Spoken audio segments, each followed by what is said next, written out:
Okay, yan. Dahil dyan ang ating visa reunification ang topic natin. At yun nga, nakatapos na tayo ng part 3. So, tinakal na natin ng requirements, tinakal na natin yung application, visa application, tinakal na natin yung payment, syempre. Tinakal na din natin yung requirements. At ito yung mga idadagdag ko pa sa ating mga tinakil. So, bilisan na natin kasi baka ma-report na ako dito sa katabi kong bahay. Okay, so ano yung step-by-step procedure ng visa reunification?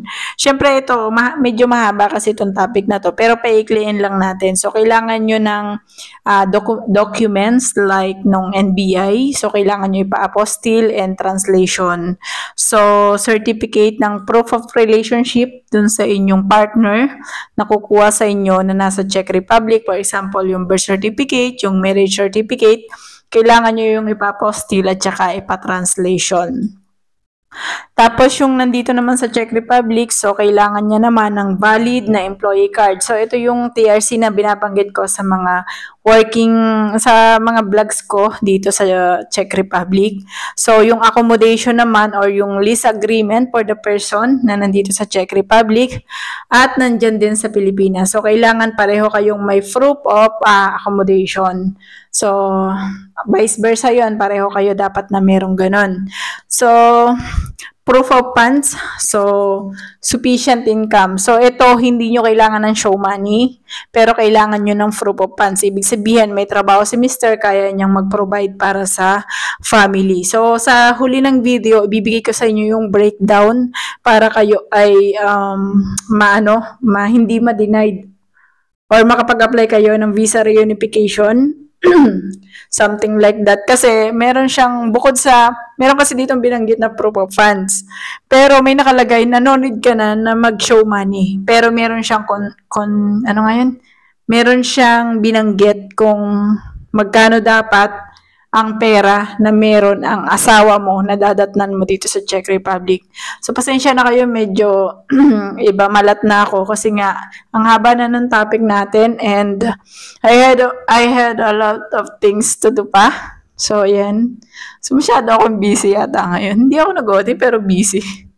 Proof of employment nung person or nung asawa nyo na nandito sa Czech Republic, siya yung magpo-provide niyan sa inyo. So, dapat yung first 3 consecutive months niya sa kanyang payslip, sabihin niyo sa kanya na mag-OT ka na mag-OT sa first 3 months na ipapresent nyo para sa Czech Embassy para malaki yung income niya. So, kailangan kasi medyo malaki yung income na may papasa nyo sa Czech Embassy para mag-grant yung inyong visa reunification. Kailangan nyo kasing patunayan na kaya kayong buhayin ng inyong partner, ng inyong asawa, at ang inyong mga anak pagpunta nyo dito sa Czech Republic. So, ano pa? Yung application form, dapat syempre wala siyang mistakes. So, yung application form na yun is nasa pag-uusap nyo na ng consultant sa inyo kung paano makakarating sa inyo application form. So, hindi ko kasi sure kung ito ay kukunin nyo sa mismong embassy. I'm not really sure. And sending the documents to the Philippines. So, ito ay nasa around 4,000 crowns. So, nabanggit ko to, nakasama to doon sa babayaran nyo na service fee doon sa service provider na binabanggit ko. So, kasama na to doon sa 55,000 crowns to 105,000 crowns. Kasama na to. So, no need ka na mag-worry dito. Ang bukod lang doon kasi is yung binanggit ko sa isa kong video. Ang nakabukod lang doon sa 55,000 to 105,000 crowns is yung iyong health insurance, which is nagre-range siya ng 4,000 to 40,000 crowns. So, bakit siya ganun kalaki? So, ganito kasi yung explanation dyan, guys. Kung halimbawang 1 taon nag-grant ang inyong visa, for example lang per month kasi magbabayad kayo siya ng insurance. So, kung ang insurance, for example, per month is nasa 3,000, so, i-times nyo na lang yun in 12 months, for example, ganun yung computation doon. So, ako kasi, ang aking insurance is nasa 4,000 something. Ang aking insurance na binabayaran monthly na kinukuha po sa aking payslip. So, it depends na lang yun sa inyo kung magkano sa inyo. Okay? So, yun yung explanation doon. And then, yun naman plane ticket. So, syempre, kayo talaga yung magbabayad ng inyong plane ticket. And yung inyong visa, so, inyo rin po yun. Sagot nyo rin yun. Wala siyang reimburse kasi wala naman kayong employer dito. So, kung may employer po kayo, may possibility na may reimburse yun. Ang visa, processing, is nasa 2,500 crowns lang. Siguro nasa 6,000 pesos. Mga ganun yun. Okay? So, ano pa? So, pagkatapos nun, magbabayad, di ba? Magbabayad kayo kay embassy ng 2,500 crowns, which is ito nga yung excluded doon sa inyong service fee na tinatawag or yung fee doon sa talagang 55,000 crowns to 105,000 crowns.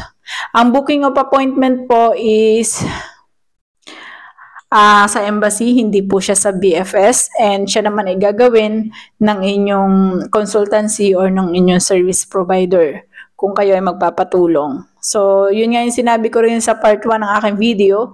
Medyo tricky kapag nag-DIY kayo kasi napakarami yung aasikasuhin. Pero kung sakali naman na willing kayo na magbayad ng 20,000 crowns. Kasi 20,000 lang naman yung service fee o yung bayad nyo para sa kanila, sa service nila sa inyo. So, the rest po yun is gagamitin nila sa ng mga documents nyo, sa pag-aayos, sa mga something like that. Basta sa service fee, yung pagod nila, 20,000 lang po yung kukunin nila.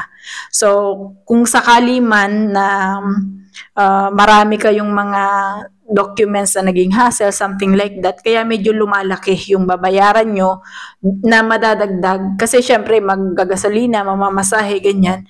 Kasi yung 20,000 is para lang yun sa service fee at sa pagod. Kahit naman siguro kayo, sa tagal or sa dami ng asikasuhin, magpapabayad naman talaga kayo.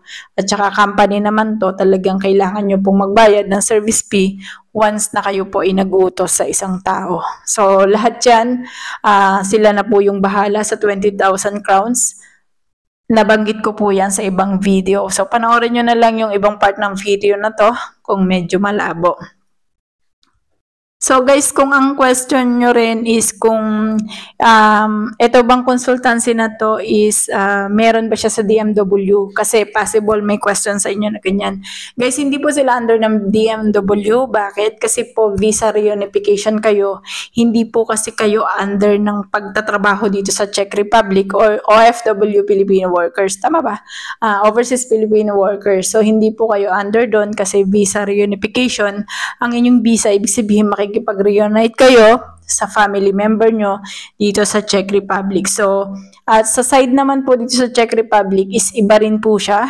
So, hindi rin po siya deploying workers to employers, kaya iba rin yung process niya pagdating dito sa Czech Republic. About sa consultation guys, yung first 15 minutes consultation. So, free naman siya. Ilista nyo na lahat ng gusto nyo itanong.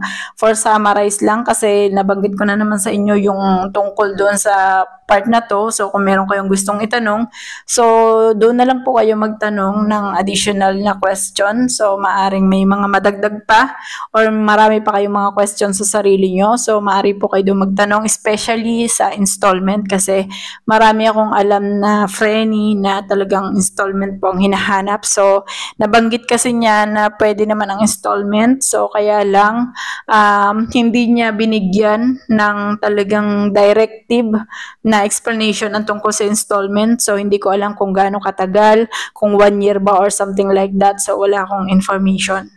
Guys, kung sakali na uncomfortable kayo na tumawag or mag-free consultation, pwede rin po kayong mag-email sa kanila. So, during the email, pwede nyo namang i-message lahat ng gusto nyong i-message and then sasagutin niya yung mga hindi masyadong tricky or hindi masyadong mahirap sagutin na questions.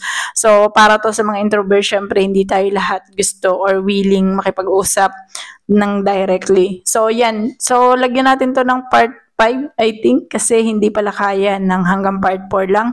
Kasi meron pa ako ditong additional, guys. So, mahalaga na malaman nyo lahat to para sa inyo din to, para meron kayong guideline.